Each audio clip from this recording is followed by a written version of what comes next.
My daughter thought I was broke until she saw who was sitting beside me. For almost 3 years, my daughter believed I had become a poor, broken old man who was slowly losing everything. And honestly, I never corrected her. I let her believe it. I let her think my little apartment was all I had left. I let her believe the old car sitting outside was my only vehicle. I even allowed her to tell her friends that her father had fallen on hard times. What she didn't know was that I had spent years building something quietly, something worth millions. And on the day she finally discovered the truth, she wasn't alone. She was standing in my lawyer's office, and sitting beside me was the one person she never expected to see. My daughter's former business partner, the man she had betrayed, the man whose signature was about to change everything. My name is Daniel Carter. I'm 63 years old, and for most of my life, I believed that being a good father meant giving your children everything you could. I worked from sunrise until late at night. I started my first construction company when I was 29. It wasn't glamorous. I didn't have an expensive office or a fleet of luxury cars. I had a second-hand truck, 2 employees, and a toolbox that was older than my marriage. But I worked. Slowly, the company grew. Then it became 3 companies. Then 5. By the time I was 55, I had built a property management business, several commercial buildings, and a small investment company. I wasn't famous. I didn't appear in magazines. I didn't drive around showing people how much money I had. I simply invested, saved, and kept working. My wife, Margaret, was the person who kept me grounded. She always told me, "Daniel, money is useful, but it should never become your identity." I listened to her. Unfortunately, after she passed away, my daughter changed. Her name was Emily. She had always been intelligent, ambitious, and confident. When she was younger, I was proud of that confidence. But as she grew older, confidence slowly became entitlement. She married a man named Ryan. Ryan was charming when you first met him. He wore expensive suits, spoke confidently, and always seemed to know the right people. But I saw through him almost immediately.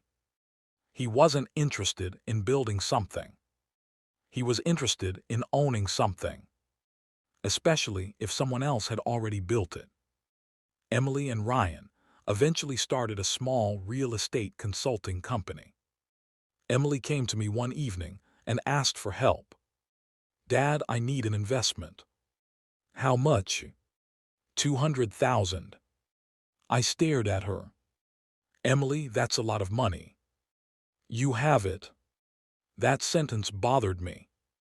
Not because she was wrong, because of the way she said it. As if my money belonged to her simply because I was her father. Still, I gave her the money. I didn't ask for interest. I didn't demand control. I simply told her, use it wisely.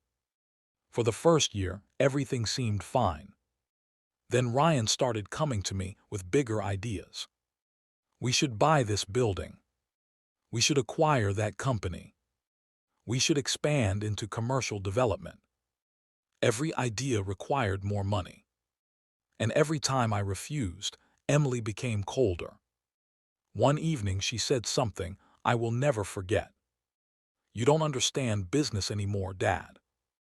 I smiled. Maybe you're right. She didn't know how ironic those words were. Because I understood business better than anyone in that room. I simply understood that her business was being built on debt, ego, and greed. Eventually, I stopped investing. That's when Emily began treating me differently. She called less, visited less, and whenever she did visit, the conversation somehow became about money. One afternoon she asked me, "Dad, how much do you actually have left?" I looked at her. "Why?" "I've heard things." "What things?" That your companies aren't doing well. I smiled. Who told you that? She shrugged. People talk. I didn't tell her the truth. Instead, I said, maybe things aren't as good as they used to be. That sentence changed everything. Within months, Emily stopped seeing me as her successful father. She started seeing me as a financial burden. My big house was sold. My luxury car disappeared. I moved into a small apartment in an ordinary neighborhood. But Emily didn't know that the house had been sold as part of a larger restructuring plan. She didn't know the luxury car had been replaced with a vehicle registered under one of my companies. She didn't know that I had moved my personal assets into a private trust years earlier. She only saw what I wanted her to see. A tired old man, a modest apartment, cheap clothes, a simple car, and a father who supposedly had nothing left. At first, I felt guilty about deceiving her.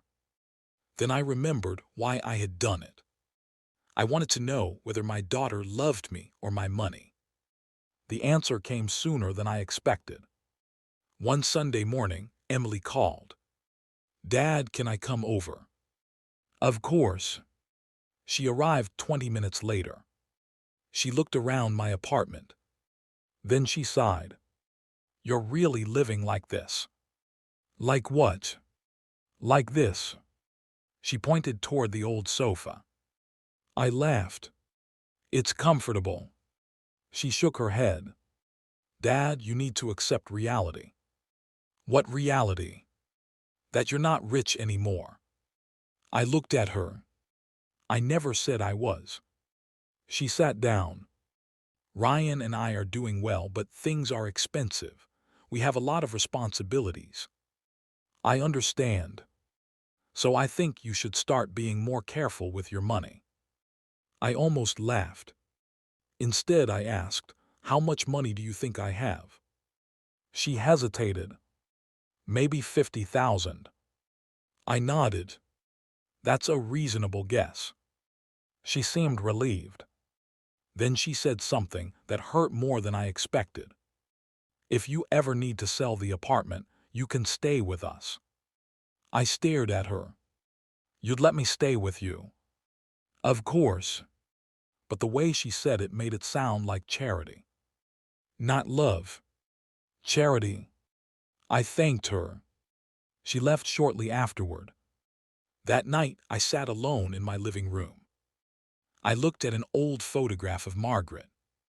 Did I raise her wrong? I whispered. I didn't get an answer. But the next morning, I called my lawyer. His name was Michael Reynolds. Michael, it's time. He knew exactly what I meant. Are you sure? Yes. Then I'll arrange the meeting. There was one more person we needed. His name was Jonathan Hayes. Jonathan had once been Emily's business partner. 3 years earlier, Emily and Ryan had forced him out of their company. They accused him of mismanaging money.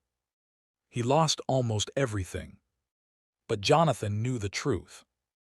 Emily and Ryan had secretly moved company funds into another account. Jonathan had discovered it. When he confronted them, they blamed him. He had tried to fight back legally, but the process was expensive. That's when I stepped in. Quietly, I bought his outstanding debts. I helped him rebuild. And I eventually discovered something extraordinary. Jonathan was not a failed businessman.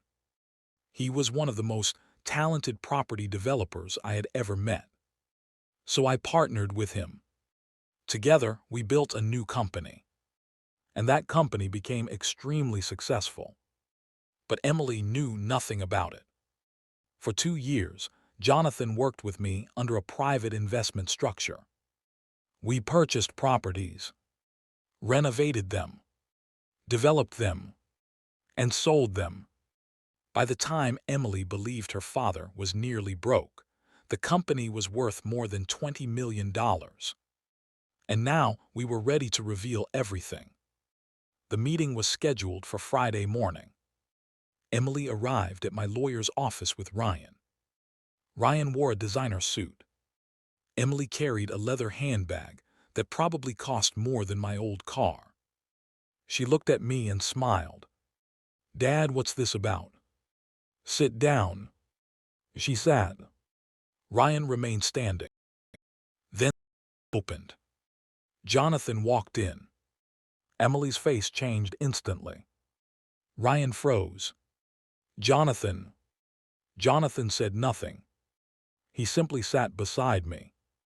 Emily looked at me, then at Jonathan, then back at me. "What is he doing here?" I calmly replied, "He's my business partner." Ryan laughed nervously. "Your business partner?" "Yes." Emily stared at me. "But Dad." Michael placed a folder on the table. "Mr. Carter would like to discuss the family trust." Emily opened the folder. The first document showed the ownership structure of my companies. The second showed the property portfolio. The third showed the value of the trust. Emily's hands began to shake. She looked at me. "What's this?" "You wanted to know how much money I had." She couldn't speak. Michael quietly said, "Your father has never been bankrupt." Ryan grabbed the documents. "This can't be right." Michael pushed another paper toward him. "This is the current valuation." Ryan looked down. His face went pale. Emily whispered, "How much?" I answered, "Enough." She looked at Jonathan. "You work with my father." Jonathan smiled. "For the last 2 years." Emily's eyes filled with tears. "But why?" Jonathan finally spoke. "Because your father believed in me when you didn't." Silence filled the room. Emily looked at me. "Dad, why didn't you tell me?" I leaned back. "Because I wanted to know whether you would still love me without knowing what I owned." She started crying. "Of course I love you." I shook my head. "No, Emily, you loved the father you thought I was." She covered her face. Ryan suddenly stood. "This is ridiculous. We should leave." I looked at him. "No, you should stay." He stopped. Michael opened another file. Inside were financial records from Emily and Ryan's company. Jonathan had provided copies. "These transfers," Michael said, "were made without Jonathan's authorization." Ryan's face changed. Emily looked at him. "Ryan." He didn't answer. "You told me Jonathan stole the money."